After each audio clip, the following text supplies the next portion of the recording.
नमस्कार, मैं सिद्धार्थ एक बार फिर आपके लिए लेकर आया हूं कहानी उत्तर प्रदेश की। कहानी उत्तर प्रदेश की। यह कहानी है 29 साल पहले यानी 1992 में हुए उस हत्याकांड की जिसने उत्तर प्रदेश की राजनीति में गैंग वॉर का कॉकटेल तैयार कर दिया था। तो बिना किसी देर के चलिए बढ़ते हैं हमारी आज की कहानी की ओर। यह बात है 13 सितंबर 1992 की।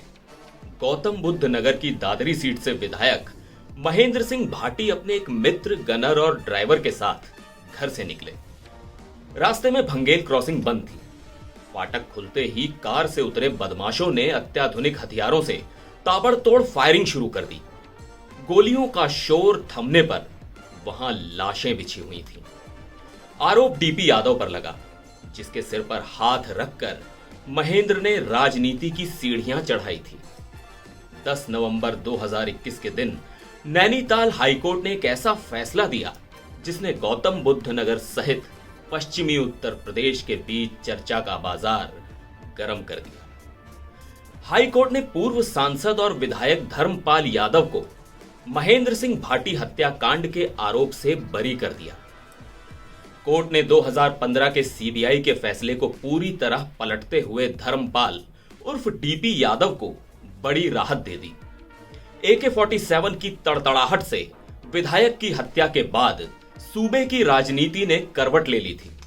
मुलायम सिंह यादव और चौधरी अजीत सिंह के खास रहे महेंद्र सिंह भाटी गुर्जर समाज के बड़े कद के नेता थे। कहा यहां तक जाता है कि राजेश पायलट का कद केंद्र की राजनीति में सक्रिय होने की वजह से बढ़ गया था, लेकिन गुर्जर बिरादरी के बीच भाटी अधिक लोकप्रिय थे। महेंद्र सिंह भाटी के समय में आज का नोएडा और ग्रेटर नोएडा बनकर तैयार हो रहा था। उन्होंने प्राधिकरण की तरफ से जमीन अधिग्रहण के खिलाफ लड़ाई लड़ी और क्षेत्र में लगने वाली फैक्ट्रियों में स्थानीय लोगों को रोजगार भी दिलाया। उस वक्त नोएडा के ही सरफाबाद गांव के रहने वाले डीपी यादव दूध का कारोबार किया करते थे।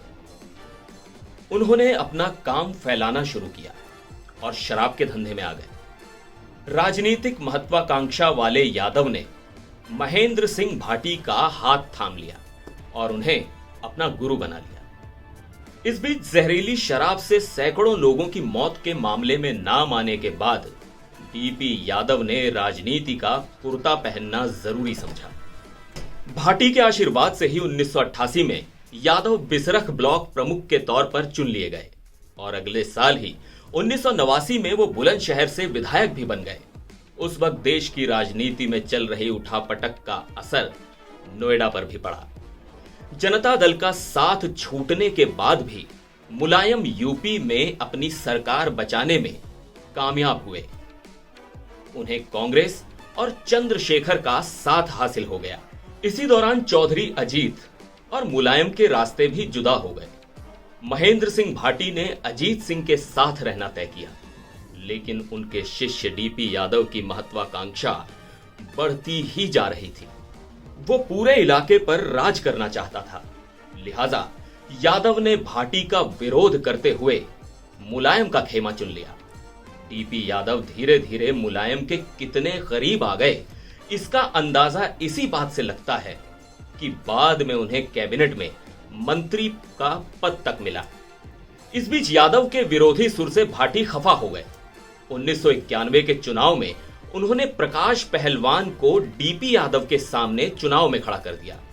उस चुनाव में जमकर हिंसा हुई। गोलीबारी में कुछ लोग मारे भी गए। इस घटना से विवाद और गहराता चला गया और इसके बाद गैंग वॉर शुरू हो गई। दोस्त से दुश्मन बने सतबीर गुर्जर और महेंद्र फौजी की अदावत ने भी दिल्ली और पश्चिमी यूपी को गिरफ्त में ले रखा था। भाटी और यादव के रूप में दोनों बदमाशों को राजनीतिक सहारा मिल गया। डीपी यादव ने महेंद्र फौजी को शरण दी, जबकि सतबीर गुर्जर ने महेंद्र सिंह भाटी का खेमा चुन लिया। महेंद्र सिंह भाटी के भाई राजवीर की हत्या हो गई, जिसका आरोप महेंद्र फौजी पर लगा। वहीं डीपी यादव के कुछ करीबियों की हत्या का इल्जाम सतबीर पर लगा। राजनीति और अपराध की इस घालमेल से पूरा इलाका दहल उठा था। टीपी यादव गुट ने भाटी को ठिकाने लगाकर इस पूरे बवाल की जड़ ही काटने का फैसला कर लिया। अंदेशा होने पर महेंद्र भाटी ने यूपी विधानसभा में सुरक्षा बढ़ाने की गुहार भी लगाई थी, लेकिन कल्याण सरकार ने इसे गंभीरता से नहीं लिया और इसका नतीजा 13 सितंबर 1992 को देखने को मिला, जब भंगेल रेलवे क्रॉसिंग पर गोलियों से छलनी महेंद्र भाटी का मृत शरीर पड़ा था। महेंद्र सिंह भाटी की हत्या का आरोप टीपी यादव, लक्कड़पाल, तेजपाल भाटी, प्रणीत भाटी और करण यादव पर लगा।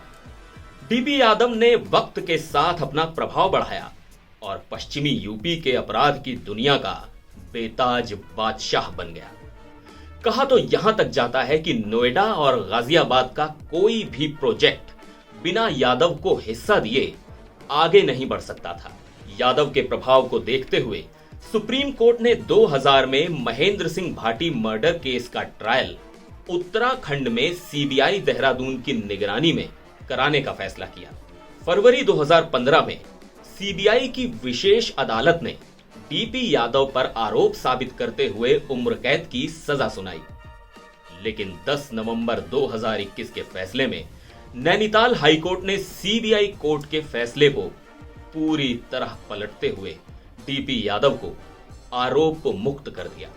मुख्य न्यायाधीश न्यायमूर्ति आर.एस. चौहान और न्यायमूर्ति आलोक कुमार वर्मा की खंडपीठ ने किसी ठोस सबूत के अभाव में यादव को रिहा करने का आदेश दे दिया।